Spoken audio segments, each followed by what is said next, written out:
नमस्कार, मैं जितेंद्र चतुर्वेदी। आम आदमी पार्टी के अगुआ और दिल्ली के मुखिया अरविंद केजरीवाल के खेमे में मातम पसरा हुआ है। स्वाभाविक है, यह सवाल उठेगा ही कि आपने तो खुद को एक बड़े गठबंधन का हिस्सा बना लिया है, तो ऐसी परिस्थिति में आपके भीतर इस तरह का हड़कंप क्यों मचा हुआ है। तो असल में इसकी वजह सुप्रीम कोर्ट से मिला झटका है आपकी सरकार को। इसका अंदाजा न सरकार को था न सरकार के मुखिया को। उनको लग रहा था कि सुप्रीम कोर्ट में उनके लिहाज से फैसला हो जाएगा और जो शीश महल वाला मसला है, जो दिल्ली के शराब घोटाले वाला मसला है, जिसमें पूरी आम आदमी पार्टी की सरकार कटघरे में खड़ी है, उसमें फिर वो कुछ कुछ कर लेंगे। लेकिन ऐसा हुआ नहीं, और जब ऐसा हुआ नहीं तो सदमे में जाना स्वाभाविक है। तब अब ये सवाल उठता है कि सुप्रीम कोर्ट में हुआ क्या है जिसके कारण आपके भीतर भूचाल आया हुआ है। देखिए, ये तो आपको ख्याल ही होगा कि 11 मई 2023 को सुप्रीम कोर्ट का फैसला आता है जिसमें चुनी हुई सरकार यानी केजरीवाल की सरकार को ट्रांसफर पोस्टिंग का अधिकार मिल जाता है। फिर केंद्र सरकार जो अध्यादेश लाती है, सत्ता बर्बाद और पुनः मुश्को भव वाली स्थिति हो जाती है। इससे आपकी नाराज सरकार सुप्रीम कोर्ट की दौड़ लगाती है और चुनौती देती है कि इस अध्यादेश को जो है खारिज कर दिया जाना चाहिए। तो अब सवाल उठेगा कि केंद्र सरकार क्यों लेकर आई। तो केंद्र सरकार ने वहां कल ही खोली कि साहब आपने तो अधिकार दे दिए, अब ये अपने अधिकार का दुरुपयोग कर रहे थे। यानी कि जो अधिकारी हैं उनको ये परेशान कर रहे थे, फाइलें गायब हो जा रही थी, और खास तौर से तो शीश महल और ये जो न्यू एक्साइज पॉलिसी वाला है, इसकी फाइलें इधर उधर हो जा रही थी। तो इसलिए जो है जो स्थिति बनी थी, उस स्थिति में यह अध्यादेश लाना जरूरी था। उधर से दिल्ली सरकार ने क्या कहा, नहीं साहब, ये अध्यादेश लाकर इन्होंने सीधे सीधे जो ये सुप्रीम कोर्ट का फैसला है उस फैसले को दरकिनार कर दिया, और ये किसी भी तरीके से जो संविधान की भावना है उसके अनुसार से तो है नहीं। बकायदे अभिषेक मनु सिंघवी ने अनुच्छेद 239 ए का हवाला देते हुए कहा 239 ए कि साहब देखिए, इसके अनुसार जो है ये अध्यादेश तो आप इसको हटा ही दीजिए, क्योंकि ये सीधे सीधे अध्यादेश जो है वो जो अनुच्छेद हमने आपको बताया उसका उल्लंघन है, और जब उसका उल्लंघन है तो हटना चाहिए। फिर उन्होंने ये भी कहा कि वैसे भी इस अध्यादेश ने चुनी हुई सरकार की शक्तियों को कम कर दिया है, और फिर ये जो इन्होंने national capital civil services authority बना रखी है, इसमें भी मुख्यमंत्री के पास तो कुछ है ही नहीं है। तो ऐसी परिस्थिति में इसे बने रहना ठीक नहीं है। तो सुप्रीम कोर्ट ने कहा कि देखिए, ये आप जैसा सोच रहे हैं वैसा तो मामला नहीं है, ये इतना तुरंत तो नहीं हो सकता है, क्योंकि अब ये जो अध्यादेश आया है इसकी वजह से कुछ संवैधानिक सवाल खड़े हुए हैं, और उन संवैधानिक सवालों के जवाब के लिए जरूरी है कि यह मामला संविधान पीठ को रिफर किया जाए। अब इसके बाद तो आम आदमी पार्टी की सरकार के होश उड़ गए। उनको तो लगा था कि तुरंत जो है मामला बन जाएगा और विजिलेंस हमारे पास आ जाएगा और पूरा मामला जो है वो अपने हिसाब से ढाल लेंगे। यानी जो वहां जांच पड़ताल चल रही है उस जांच पड़ताल में कुछ हेर फेर हो जाएगा, चूंकि सारे अधिकारी इधर उधर कर दिए जाएंगे। तो ये उनको ऐसा लग रहा था कि मामला जल्दी निपट जाएगा, लेकिन अब संविधान पीठ को जाएगा और इसकी संवैधानिकता की जांच होगी, फिर समझ में आएगा क्या हुआ है। तब तो अब इधर तुरंत जो है अभिषेक मनु सिंघवी ने कहा कि नहीं आप संविधान पीठ को दीजिएगा साहब, तो फिर बड़ा लंबा खिंच जाएगा ये मामला और ये जो है पॉलिसी पैरालिसिस हो जाएगा। तो इसलिए संविधान पीठ को तो देने की जरूरत ही नहीं है। आप 3 जज हैं, आप जो है देख लीजिए और तय कर दीजिए कि क्या होना है।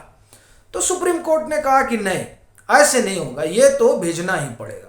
तो फिर इधर से इन्होंने कहा कि अच्छा ठीक है, आप ऐसा करिए कि 370 से पहले ही इसको निपटा दीजिए। यानी 2 अगस्त से 370 को लेकर सुप्रीम कोर्ट सुनवाई करने जा रहा है, तो उससे पहले आप इसकी सुनवाई कर लीजिए। तो सुप्रीम कोर्ट ने कहा कि नहीं, ऐसा नहीं होगा, जो जब तय है तभी होगा।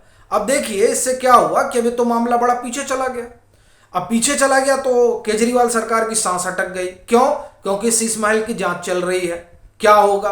अब इसी में एक मामला जो है ये 430-31 जो भी जिन लोगों को अभी एलजी ने टर्मिनेट किया उनका भी मामला था। तो एलजी की तरफ से तो खुद हरीश साल्वे।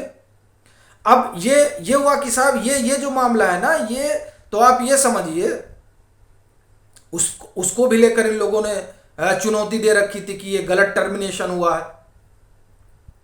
तो वहां बाकायदे एलजी का पक्ष रखते हुए कि क्यों इनका टर्मिनेशन हुआ, हरीश साल्वे ने कहा, क्योंकि वही रिप्रेजेंट कर रहे हैं दिल्ली एलजी को, कि ये जो तमाम नाम हैं ये तो सब आम आदमी पार्टी के जो है ये वॉलंटियर हैं जिनको इन्होंने फेलोशिप दे रखी है। अब कार्यकर्ता को इन्होंने विशेषज्ञ बना दिया है और बता रहे हैं कि साहब ये विशेषज्ञ तो ऑक्सफोर्ड से आया है, फलाना विशेषज्ञ कैम्ब्रिज से आया है। लेकिन जो एलजी ने तमाम चीज़ें, आप एक तरह से कहें कि उनकी तरफ से जो जवाब है एलजी ऑफिस से, उसमें पता चलता है कि इनका ये आदमी उसका कार्यकर्ता है, ये आदमी वो सोशल मीडिया देखता है, जैसे कि वो विधायक की पत्नी वाला मसला सब जान ही रहे हैं। तो और एक हरियाणा के इनकी जो अपनी इकाई है, उस इकाई में यूथ की कोई इकाई है, उससे एक साहब हैं जो यहाँ एसोसिएट फेलो या फेलो हैं। तो इस तरीके से जो तमाम लोग हैं वो वही हैं जो आम आदमी पार्टी के कार्यकर्ता हैं। तो ऐसी स्थिति में इनको, या एक तो कार्यकर्ता है तो इसका मतलब है कि फेवर दे रहे हैं। दूसरा, आप देखिए कि ये बार बार आया है कि किसी भी तरह के नियम कानून का पालन नहीं किया गया इनको रखने में। बस इनकी एक ही हारता थी कि आम आदमी पार्टी के कार्यकर्ता और अब इनको ओबलाइज करना। कुल मिला जुला के यही बात समझ में आती है। बहरहाल वहाँ एलजी की तरफ का पक्ष रखते हुए कहा गया कि नहीं, ये सब कार्यकर्ता है, इसलिए इनका इस सब का कोई मतलब नहीं है। अब बड़ी चीज़ तो यह है कि चलिए अब इनका भी मामला, पर सबसे बड़ा जो संकट रहा आम आदमी पार्टी की सरकार के सामने कि इस अध्यादेश पर सुनवाई तुरंत हो जाए। क्यों? क्योंकि साहब अब ये पहुंच चुका है, अभी तो आज तो मणिपुर की वजह से कुछ हुआ ही नहीं, और एक तरह से कहें कि मणिपुर को लेकर जिस तरीके से एक वहाँ जो हुआ वो दुखद है, लेकिन एक माहौल तो बनाया ही जा रहा है। तो वो तो एक अलग विषय हो गया, लेकिन हम बात सदन की कर रहे थे। तो अब उसमें यह अध्यादेश आएगा और ये भी हो सकता है कि एक अलग तरीके की कॉन्स्पिरेसी हो, लेकिन हम उस पर नहीं जा रहे हैं। अपना ये कहना है कि इनको लगा था कि तुरंत सुनवाई वगैरह हो जाएगी और सुप्रीम कोर्ट से अगर कोई निर्णय आ जाएगा तो चीज़ें इनके पक्ष में चली जाएंगी। लेकिन अभी अब तो निर्णय क्या, अब तो जब ये 370 की सुनवाई होगी उसके बाद में कहीं इसकी सुनवाई होगी, यानी अब जब संविधान पीठ के पास गया तो अब मामला लंबा चलेगा। तब तक हमको लग रहा है कि 2025 का, माफ करिए 24 का चुनाव भी आ जाएगा। तो इनको लगा कि यहाँ पहले निपट जाए, और इधर कानून बनने जा रहा है तो उधर निपटा नहीं, उधर कानून बन जाएगा। तो ऐसी स्थिति में आम आदमी पार्टी की सरकार के लिए समस्या तो बहुत बढ़ गई है, क्योंकि ये जो 2-3 जांच पड़ताल चल रही है वो जांच पड़ताल गले की फांस बनी हुई है अरविंद केजरीवाल के सरकार की।